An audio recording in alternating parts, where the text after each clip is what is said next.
back. It's Fantasy Baseball Picks and Bets, Mayo Media Net, with your host, John Laghezza, Big Johnny Stud Muffin, coming to you worldwide from Brooklyn, New York. As always, we are coming up out the chair, as always, to bring you this, the fastest show in MLB, absolutely anywhere. Thank you, Mr. Pat Mayo, making sure that we got this show to everybody twice a week for the fantasy crowd out there. Really kind of a wham bam. Thank you, ma'am. But I think that's fine. Fantasy baseball takes so much work, so I'll do it so you don't have to. Hopefully you saw the last episode. Again, we're going to be doing twice a week. I want to say like Tuesday and Friday, but let's just say beginning of the week, end of the week, mining the advanced statistical leaderboards on both sides of the ball, hitters and pitchers, to look for players that we can highlight. Again, I play a lot of high-stakes 15-team leagues. I know there's a lot of people that are 10-team leagues out there, and that's why Mr. Mayo is the man, because we're bringing it all to everybody. Again, these shows are going to be a lot less kind of, as long as I'm around, there'll be plenty of fat. But let's say less fat, right? More kind of meat, and less fat, less BS, and more kind of right to the point. We're hoping you tune into the two fantasy shows during the week, and for the 1 hour, you're going to be fully basically caught up. Right, fully caught up. The first time we're going to do it's news, like injuries, thing to look for as we mind the board and kind of look ahead. And then we're going to do what we do today, and I made some snazzy graphic for you. So, audio-only people, don't be afraid if you miss some of the names. Jump on over to Twitter, at John Laghezza. I also share it with production. Then we're going to put it out there. Patty is so cool about that, making sure that everyone gets all the info. I found this exercise in particular was, maybe the two of them together, were very helpful. I mean, the names were really helpful because they were correct. But the reason the names were correct was because we were mining the leaderboard. So, obviously, someone was liking it because we're back, right? So, I guess without any further ado, let's dive on into it. You can see it up here on your screen. Look how nice that looks, man. I'm getting a little better at the production side of this, I guess. You'll see up for the video people, besides a nice graphic, it's a baseball diamond, and I have 3 names at each infield position. Those are 10, 12, and 15 team ads, right? In order, again. We like to make this nice and easy, and I know people play different formats, so again, I'm hoping that we bring in something for everybody. Outfield, 3 sets of 3. They're labeled 10, 12, and 15 team. Now, the one thing I noticed is I can't cover format also, but we'll be doing that as we go around the diamond. That's what we're doing on this show. Though, spoiler alert, most of the advice for 15-team leagues is guys have a heartbeat. They have like a, they have a pulse. So, let's go around the diamond. Oh, and then I'm sorry, pitchers. I forgot. How can I forget pitchers? They're so, I want to say like it's so similar. Man, hopefully people can see that. Live TV, sometimes the show must go on. Having some production stuff going on, but, I'm not too bright. That's what I think the answer is. Every time I seem to update my computer, things go crazy. There's probably a few out there that could, relate to that. So the thing with pitchers is, and this is the truth, right? I play in high-stakes 12-team leagues. I don't play any 10, but I also play in high-stakes 15-team leagues. And I can almost assure you the waiver wires look exactly the same. And that's really something else, because you can't say about any of the other positions, right? As a 15-team player, I love 12-team leagues. So, oh my gosh, look at all the talent available, which means what? You should be shooting for the moon in 12-team leagues. Like, don't play for vanilla. 15-team vanilla will win you the championship. Very big difference. 10-team league, you're straight up shooting the moon, stashing the best players on the IL, But pitching is so, what's a good word? Like, it's indiscernible. A 10-team wire, even from a 15-team wire, pitching is in such high demand, especially with the cold weather, colder, April weather, whatever. Offense is kind of ticking up. We're seeing, I don't want to say offense is not exploding. It's definitely outpacing last year. And that depressed offensive environment. It was also cold. We've also had a year of teams starting to kind of adjust how they attack. This, I don't know if you have to follow me on Twitter to see that. I was mentioning the Giants because, of course, everybody and their mother is trying to blame the ball for everything. Granted, the ball is part of it, but I had a literal quantum physicist look on my show. So this is not me. I'm smart. He's smart, and I was smart enough to talk to him. And he just talked about the natural variance in a single batch of balls and how we need gigantic samples to figure these things out. And if teams are really sharp, they can even figure out what balls would be good for what if you had the proper tools in real time. So do with that info what you like, but none of it has to do with like magic conspiracies, okay? That's usually not it. Really good piece of advice I gave on another show today. If you hear hoofbeats, just think it's a horse and not a zebra, because you've seen a million horses and you've only seen 3 zebrae. All right, enough of that nonsense. Let's just get around the horn. I'm going to try and balance some of this. Again, it's not like there's so much stats here. I guess, the guys at the top, are hitting, but I want to be chasing talent that happens to be maybe at the top of a sine wave more than giving off the idea, player is hitting, go add him. That's not the best way to do baseball, because, again, I like to think of these things in terms of sine waves. You could have a player coming off a productive week, depending on the trend indication, that could be a sign to get out. And this is a problem with when very smart people try and dispel the idea of a player being hot. They're defining it differently than I am. They're saying, meaning I hit a barrel yesterday, there's no indication I hit a barrel tomorrow. I'm saying hot works in 10-day, 14-day, 21-day waves. Depending on the player, each wave would be different. Better players have flatter waves, they're more consistent, and they're longer. Worst players have spikes, right? They're more dynamic. Again, I feel like there's common sense in it. Somehow it's being pushed up against. All right, enough of that. Hopefully you're enjoying, what we do here. Nuance and context. Just pouring out your DD nose when you hang with the big dude, Johnny L. Stud Muffin, and Patty Mayo, my favorite condiment. He is just a man. Pat Mayo is just as good a guy off air as on air. He's just a man. He really is cool, and I think at least, I've tried to gravitate my content creation towards him and be a little more normal. Right. Good way when you're not normal to get people to like you is to act normal. But I assure you, it's just an act, and if you meet me in real life, you're going to really enjoy that beer. Going to be one of the best 15 minutes that you have. Okay, let's get around the court. Let's start behind the dish, right? So I think with time, we'll have to figure out the best way to present it, but we'll go position by position, and then I'll kind of figure it out from there. Behind the dish, of course, you're looking for blood, pumping. 10-team Logan O'Hoppe stepping in from Max Stassi. He's out. And O'Hoppe just was hitting. Again, I'm like, don't quote this stuff, but it is what it is. We only have 18 at-bats. He does have 2 homers, 2 ding-dongs, and a double on the ledger. 8 ribbies, 4 Ks. 667 slug so far for O'Hoppe. So you just got to add him because, again, in 10-team leagues, I'd be rotating catchers unless I paid up for one, which I don't know if I would do unless you told me it was Will Smith, who I think is kind of determinative. And you'll hear that repeating through. Well, hopefully not just names. I'm going to give you how to win these leagues. Remember, one thing about me is very funny. In my home league, and my boys will tell you I'm an ultimate pain in the arse, right? And if you go check the history, right, people bring up the historical standings sometimes. And yeah, my name is at the bottom. Or I also have the most championships because I go up to down. Just don't finish 5th. The worst thing you can do is be good, kind of, all the time. Keeping and keepers and staying in the middle and never quite winning because there's teams like me that are selling out everything that's not nailed down to get all the best picks, to just sell out the year, to move forward and try and win the whole darn thing. And then do it, and then keep rotating. So, again, a winner's mentality here. Logan O'Hoppe, if he's going to swing the stick, play every day with Stassi out, you move him up to 10-team leagues. Travis D'Arnaud in 12-team leagues. This is funny. Again, I already taken an L on him. I know it's early for losses, but who would have thought this guy would be leading catchers in plate appearances? That was the whole argument against him. They've already Murphy. Who would have thought baseball, man? Baseball really is wild. Obviously, Braves know what they got with D'Arnaud, and he's good. Honestly, I'm not going to be, I don't know what's going on, but he's seeing more time and playing DH, I believe. Also, if I do a decent job of stalling, then I could kind of, I think I have some good balance. Yeah, I've got D'Arnaud. He's actually DH'd every other day. DH, caught, DH, caught, DH, caught, DH. So he's DH. Oh, I actually worked lefty-righty split. Sorry, but I do have that also. So Travis D'Arnaud is DHing against lefty. So you just move him up. 15-team leagues, you're in a lot of trouble if you need a catcher.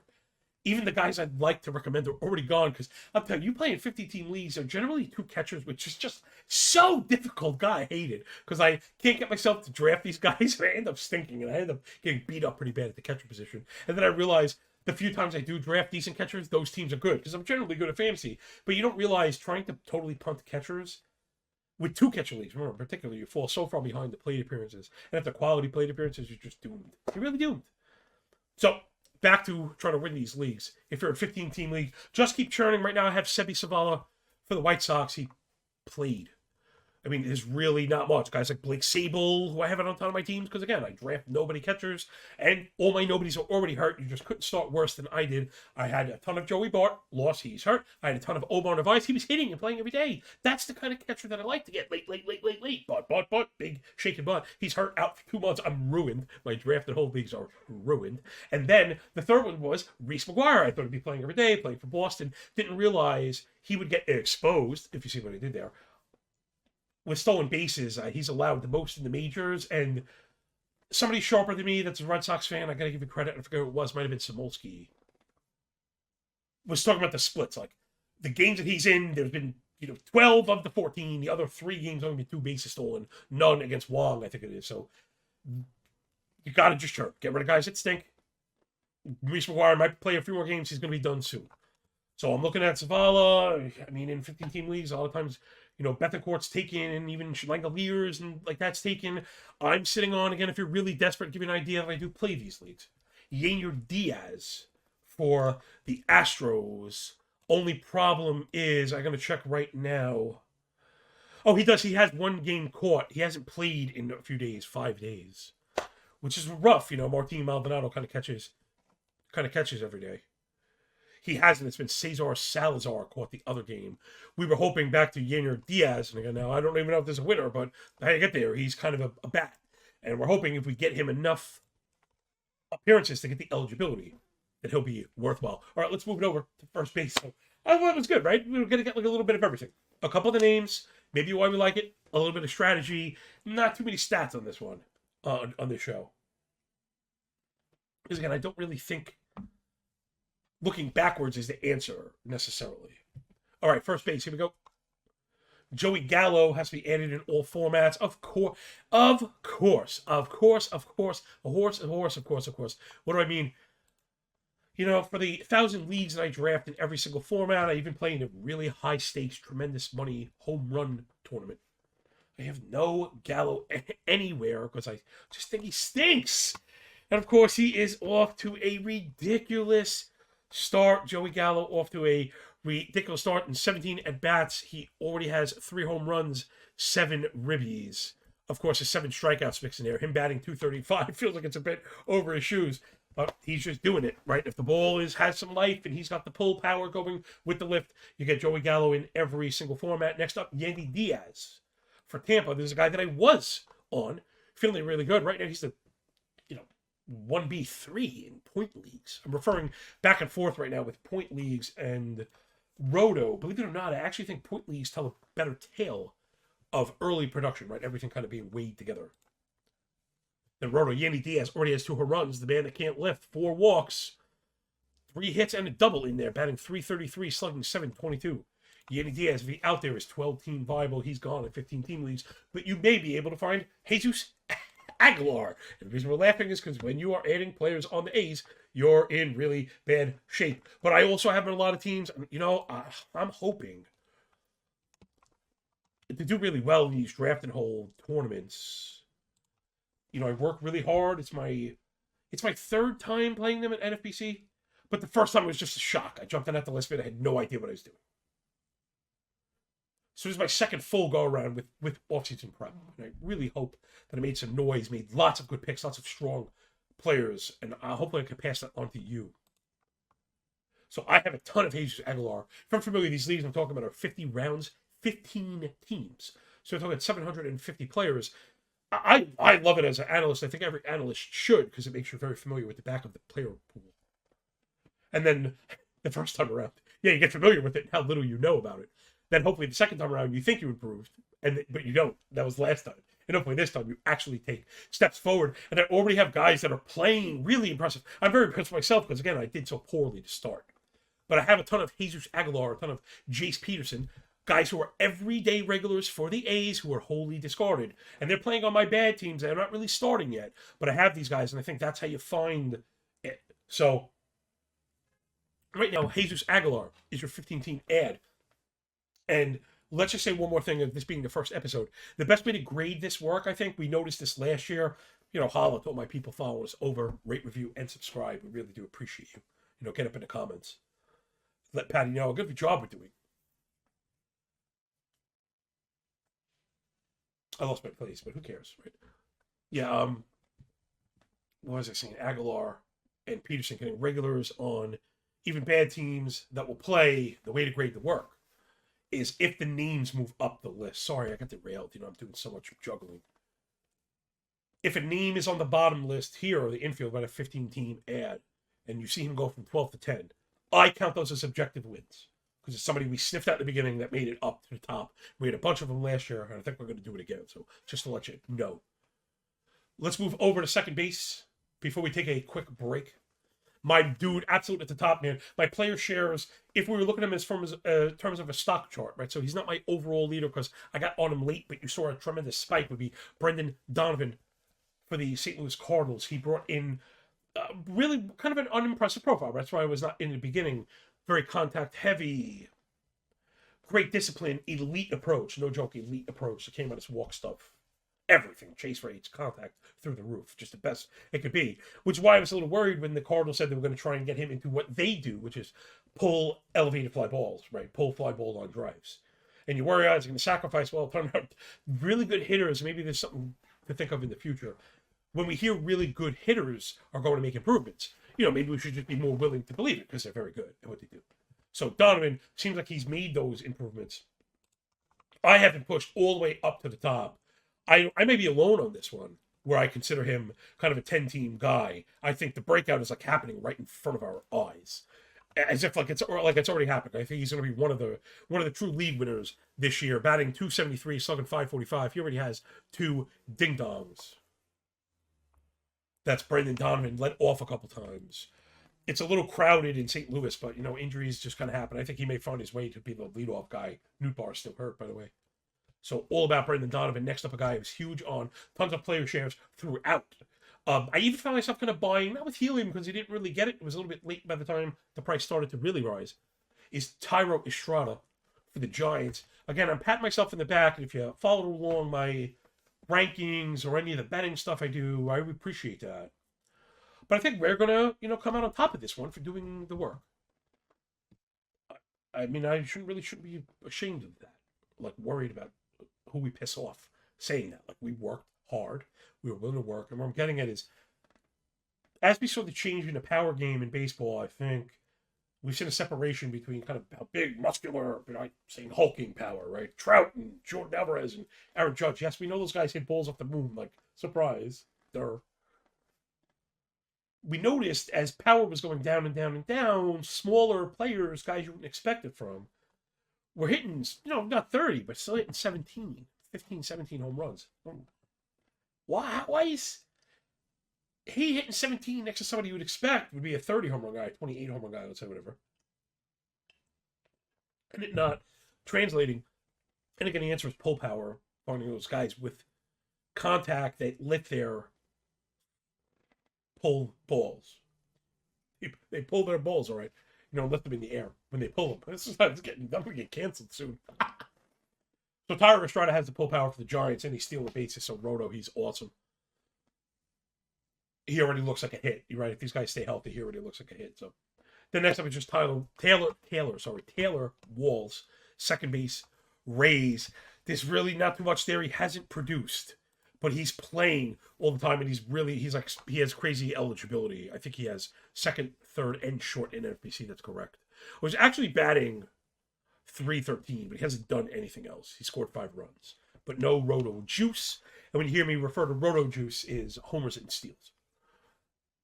So that's half the infield. Let's just take a quick break really quick, and then we'll wrap around the infield, wrap up the outfield, wrap up this thing of ours, and hopefully leave everybody in a pretty good position, feeling good about upgrading their teams. Again, we want to churn. We want to add. Don't be hung into draft picks right now. That, to me, that's a losing strategy also. High draft capital that you put your research into, yes, different story. Guys that are hurt, also different story. Get rid of them.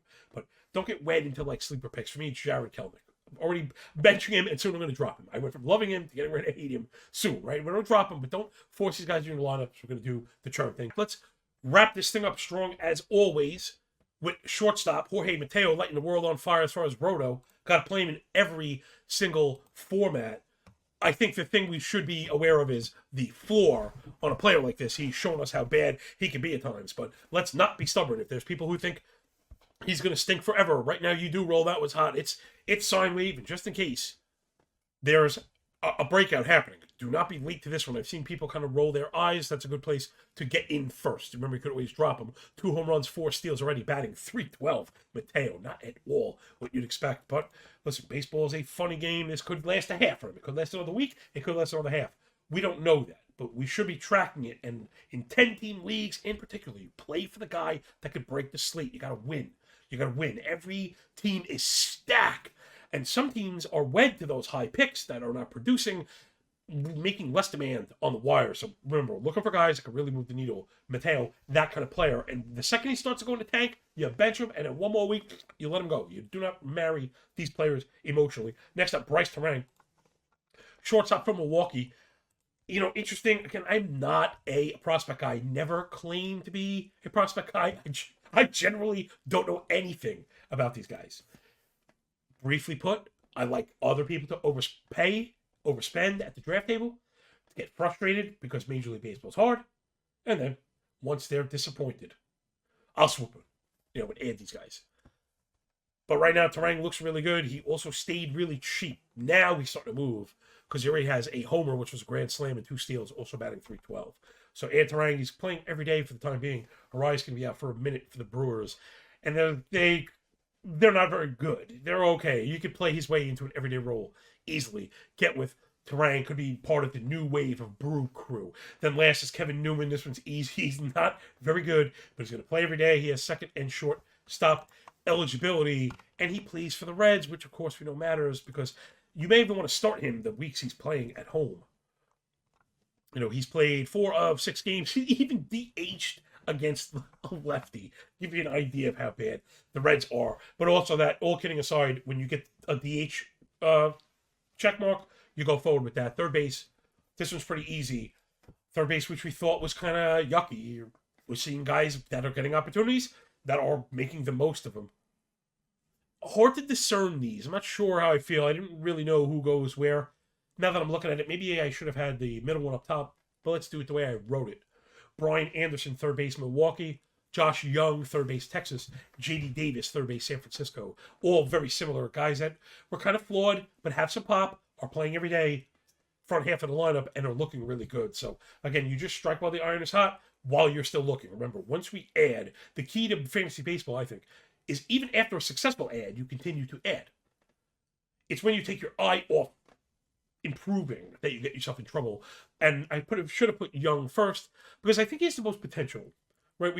Anderson has been around a while. J.D. Davis also around a while, though. Davis, sky's the limit. He has never really gotten the full opportunity. Maybe he should. So, like I said, out of order, I'm yodeling on you. Out of order, I think I have him. But I probably should have had Young first. Just to be transparent, he's the guy I have rostered. And if we're going by that, then it's J.D. Davis and then Brian Anderson. I think I just saw Brian Anderson hit 2 home runs of Max Scherzer, and it probably stuck in my head being something good. All right, let's dive into the outfield 10 teams to start. That player that I mentioned before, the guys could really move the needle and change the whole thing for you, Jose Siri, who unfortunately I have no shares of, and I seriously regret it. My top regretted player so far this year, doing all of it. And he had the potential, he's got major speed, and he has pop. They're playing every day. He has very good defense, something Tampa Bay prioritizes. I think there's a floor, but I'm afraid we're not going to see it as a non-drafter. So Jose Siri pushed to the front of the line. I'd be looking to acquire him via trade right now. The other players that I think could move the needle, prioritize for in all formats, James Outman for the Dodgers, right? They just have the magic. Right now, I think, let's check out the playing time for Outman on the Dodgers, big-time prospect. I have a ton of shares of him in those drafted old leagues because I thought I identified a lot of young outfielders that could pop up and do some damage. Outman being one of them. Alex Call, we'll mention in a little bit also, who's now playing for the Washington Nats, who stink. Outman's played 6 of 7 games, has not bat in front of 6, so that's a bit of a hang-up. But again, I wouldn't be surprised if you see his name at the top of these lists outright. I know he's starting to break out of 15 team, my 15 team crowd. Ignore this stuff. I know I have people that roll their eyes. James Outman, we have drafted James Outman. Yes, we know you drafted James Outman. You were drafting on Thanksgiving, okay? While regular people were eating food and having familial relationships. Then somebody who I really like that I'm finding people are getting off of thinking it's like a fluke or something is Adam Duvall. I think Adam Duvall is awesome. I think his pull power profile fits perfectly, alliteration aside, into Fenway Park. I think he's going to be tremendous. He's one of those guys I mentioned at a high stakes home run tournament. I have a ton of Duvall in that. Like, I put a lot of money on Adam Duvall to hit a lot of home runs. This is not like I jumped on that bandwagon. I was front on that. I was wearing the conductor cap. So I think Duvall is going to be really, really good. 12-team leagues, but you're going to say these are all going to be the same arguments, but you're going to tick it down. So it'll probably go a little bit faster. 12-team, it's Garrett Mitchell from Milwaukee. A little bit of power speed combo. He could find himself in the 10-team relevant sooner than later. Then Miles Straw, who, again, we know he has very, very flawed. But with the spike in steals, I think you need one of the guys that could take you to the edge. Because, again, we're hearing about a ton of steals. It's not evenly proportioned, right, being dispersed. It's a few players going absolutely bananas. Guys that I mentioned this is going to be another win that I have looking backwards was saying that it would be about, I mean, it's formulaic and mathematical, I don't know, whatever. There's going to be certain players that defeat the formula. Pop time plus time to home plus throw plus, lead. These things can go measure. So when you have a player that defeats that, they're going to send him all the time. Miles Straw's going to be one of them. I think he has 5 steals. He's also batting 300. Regardless of the batting average, might be a bit above his head. I always thought he was a good hitter. I've taken a ton of guff for defending him. I was a season too early. You need him for 12-team leagues, just for steals. And again, if he really starts going in the tank, get rid of him. But Cleveland, that's the kind of game they play. He's part of that circular law line of batting night. So I think Miles Straw is okay. You need power, though, right? Make sure that you're power heavy at that point. Just to be fair. Speaking of power, Trevor Larnach. Again, I just walked into a couple of these shares because I knew the name. He's got some pedigree. And again, it's a good way to find those late players, or at least to find out who teams will give a shot to over and over again. Right? Front office is trying to validate those moves they made. So Larnach was a cleaning up for Minnesota. They continually getting hurt. So as long as he's going, you rock with him. 15 teams do it quick. Matt Vierling for Detroit. I thought he was going to be a platoon guy, so I drafted him on a lot of those late teams. Now I don't think maybe we need to start him. I'm not sure. Power speed guy. That stuff goes a long way. Like power and speed means a lot to a roto player. Yeah, thanks, Johnny. Really just revolutionizing, the analysis here. But it's the truth. When you're getting guys that can kind of do either of them or do them both at the same game, Vierling has done them both already. He has a homer and a steal, 333 average. He actually has 24 ABs already, so working his way up into viability, Matt Vierling. Plus, they've yet to have injuries like Meadows or those guys. To Pittsburgh, we go Ji-Hwan Bae, who is like Miles Straw light also, but you'll get some second base eligibility very soon as well. A guy who can steal multiple bases in a game. Maybe that's the thing that how I meant to oversimplify it, because I know I'm oversimplifying, but the way I meant to oversimplify it is he's the kind of guy that could just, if he gets on 3 or 4 times in the right scenario with that formula, he'll steal 3 or 4 bases, and that's huge. So Bay's really good. Then Alex Cole, who, at 15 team, I think you're still benching him, but I think he's going to be getting tons of plate appearances. The average is coming along. He's been a bit of a power speed threat. And if you want to go one better, you maybe pair him with Stone Garrett. That's what I did in those draft and hold leagues. Again, see, I was all over this stuff. I had a lot of Connor Capel as well, guys already playing and producing. Capel's another one that could end up on this list. So there we go. That's our offense. I think you're ready. Let's do the pitching really quick. It's really, really tough. I'm sorry. This is just so tough. I like to think I would start these guys. I'd also like to think there's probably 15 teamers out there that are saying, what am I supposed to do? And at this point, I'm saying, shame on you, and I'm sorry. I kind of knew better. I'm gonna IKB you right now, anybody out there. I drafted extra pitching because I knew it was scarce, because we did this last year. We've seen this movie before.